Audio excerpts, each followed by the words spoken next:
If I close my eyes and sit here, somebody walks into this hall, I will tell you what kind of person has walked in. You will see once you sit like this, your brains will work better, believe me.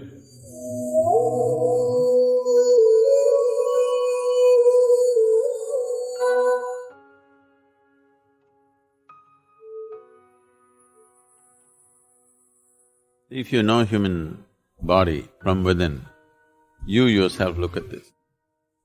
Just see how your body feels when there's food in the stomach and how your body feels when the stomach is empty. You will see your body and your brain will work at its best when your stomach is empty. If food is constantly being processed in your digestive system, a certain amount of energy naturally is gone there, so both your brain and body will not function at their best. If you want to be at your full potential, you must keep your body and your metabolism of the body in such a way, whatever you eat, within 1.5 to 2.5 hours, your stomach must be empty. This is what yoga always insists. Within 1.5 to 2 hours, your stomach should be empty. Stomach being empty does not mean hunger. Only when the energy levels run down, you feel hunger. Otherwise, stomach must be empty.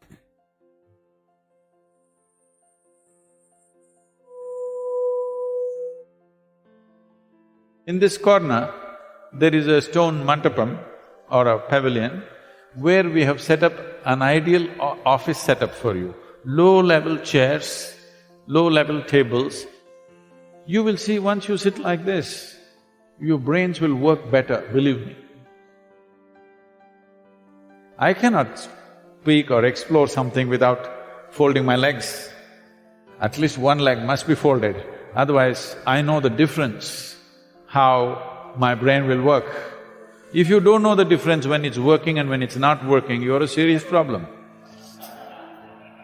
Just legs folded and sit down for some time, keep your spine erect, suddenly your ability to perceive, I'm telling you, if I close my eyes and sit here, somebody walks into this hall, I will tell you what kind of person has walked in. Oh, Sadhguru, you are a great yogi, that's not the point. Even the dog in your house knows this, isn't it? Yes or no? Your dog is sitting under the sofa, someone comes at the main door, he knows who has come. Yes or no? What a dog can know, you cannot know. No, what I'm trying to tell you is, essentially the whole evolutionary process from an amoeba to being a human being is more complex and sophisticated neurological system, isn't it? Yes or no?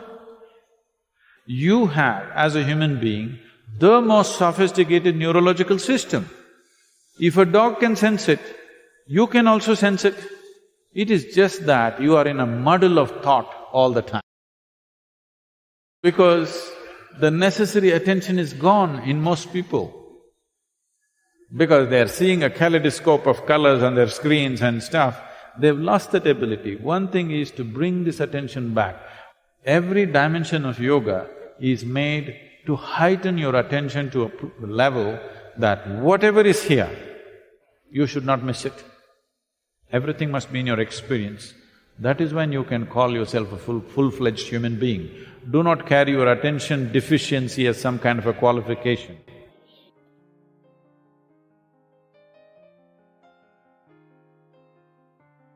Anything yields to you only to the extent you pay attention to it. In this aspect, breath is a beautiful device to practice attention. Attention not for a specific purpose, simply to be attentive. Whether you're an artist, you're a scientist, you're a spiritually oriented person, you're a business person, or you're just living your life in terms of your family, your love, your joy, all these things will yield to you only because you have paid sufficient attention. Human attention can open just about any door in the universe. But to be able to be attentive without purpose, without calculating the results, just to be attentive, to make life force into an attentive process, your attention can be just of the mind, or you can engage your whole body in your attention. If you need to understand this, if you watch a tiger or a leopard or a cheetah crouching for its hunt, you will see he is not only paying mental attention, his entire body is attentive, is focused, the energies are focused. So if you engage your body, your energies into the mental attention, suddenly this attention becomes a tremendous force which makes variety of aspects of life to yield to you. Life yields to you only to the extent that you are able to create the power of attention. The power of human attention is an incredible force. You have to learn with necessary practice to unleash this force to your benefit and to everybody's benefit.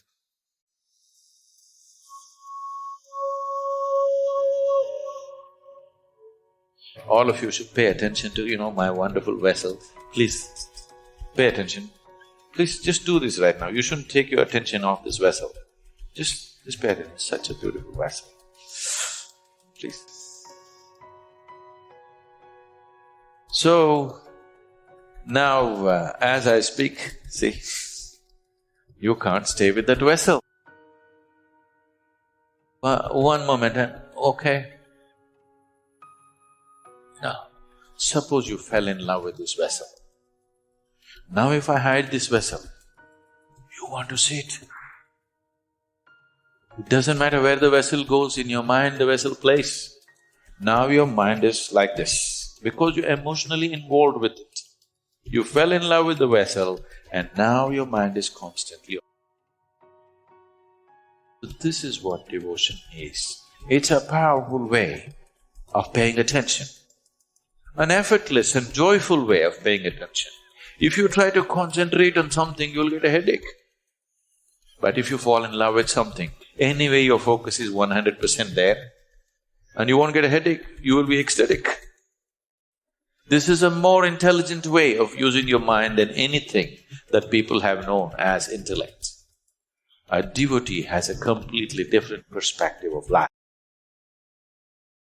It is a different dimension of intelligence, where he is able to access things that others cannot even dream of, effortlessly, joyfully, because emotionally he is involved, his attention is absolute. And whatever you pay attention to, if your attention is absolute, that dimension of life has to open, it has to yield, there is no choice.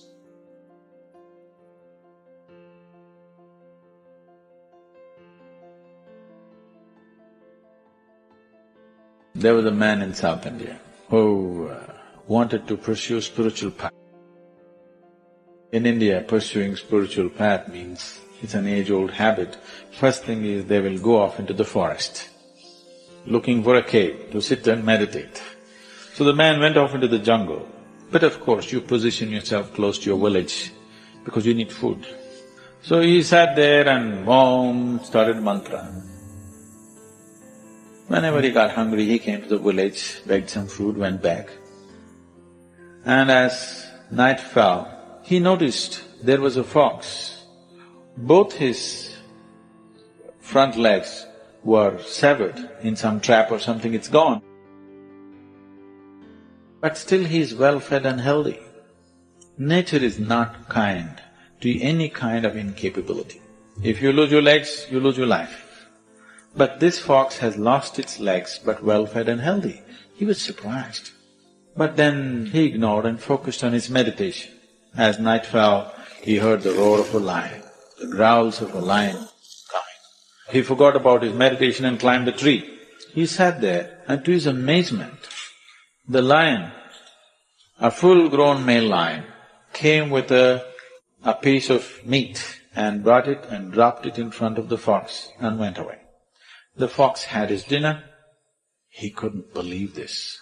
A crippled fox is being fed by a ferocious lion. Hallelujah! This is a miracle. This is a message from the divine. What is it? What is it? What is it? And he was wondering. Next day evening again the lion came with a piece of meat, dropped it in front of the fox and went away. Now he thought, for sure this is God is sending a message to me. What is it? Then he interpreted it in his own way. He said, even a crippled fox in this forest is being fed by a lion. You fool, what are you going looking for food for? Just sit here, it'll come and fall in your mouth. So he simply sat. 1 day, 2 days, 3 days, meditation became like this, 4th day like this. By 7th day, he was groaning between life and death. Another yogi was passing this way, he heard these sounds of a man dying. He came down and he asked, what happened to you? Why are you in this condition? He said, oh yogi, please tell me. A divine message came to me. I went by the message and I became like this. The yogi asked, what happened? He said, see, look there, there's a crippled fox. Every day that fox is being fed by a ferocious lion. Is this not God's message to me? Is this not a divine message? The yogi looked at him and said, definitely this is a divine message. But why is it that you chose to be like a crippled fox and not like a generous lion? So this is a choice that you have. Every moment of your life, whatever the nature of the situations that you face, are you a generous lion or are you a crippled fox constantly calculating how to get something out of something? That makes the difference. That makes who you are. You do not become who you are because of what you eat. You become who you are because of what you do, what you feel, what you think, and how you are within yourself, isn't it? See, you see right now, I'm sure even in Ahmedabad it's true, every city it is true, at 40 degrees centigrade, he's selling fruit. How much of it will be left? Even if the fruit is there, nothing is there in it because fruit is 90% water. There is substantial medical evidence to show you any food that you eat, its water content should be higher than your body's water content. You must eat water, not drink water. This campaign by water bottling companies in America especially, and it's gone everywhere, every day you must drink 3 liters of water, 4 liters of water. You will dilute your blood and suffer many things. Micronutrients won't reach your brain or various cells simply because you're overly diluted. And anyway, all you will do is you need bathrooms every kilometer. In America, there are more bathrooms than the population because drinking so much water, you have to go all the time. You must eat water, your food must have water content. You eat dry food and then drink water, it doesn't do the thing. Fruit has nearly 80 to 90% water. That's why it's the best thing to consume. We have to bring it back into the nation's diet. As far back as many centuries or a millennia ago, people have noticed that we were eating a lot of fruit because we have the highest variety of fruits in this country.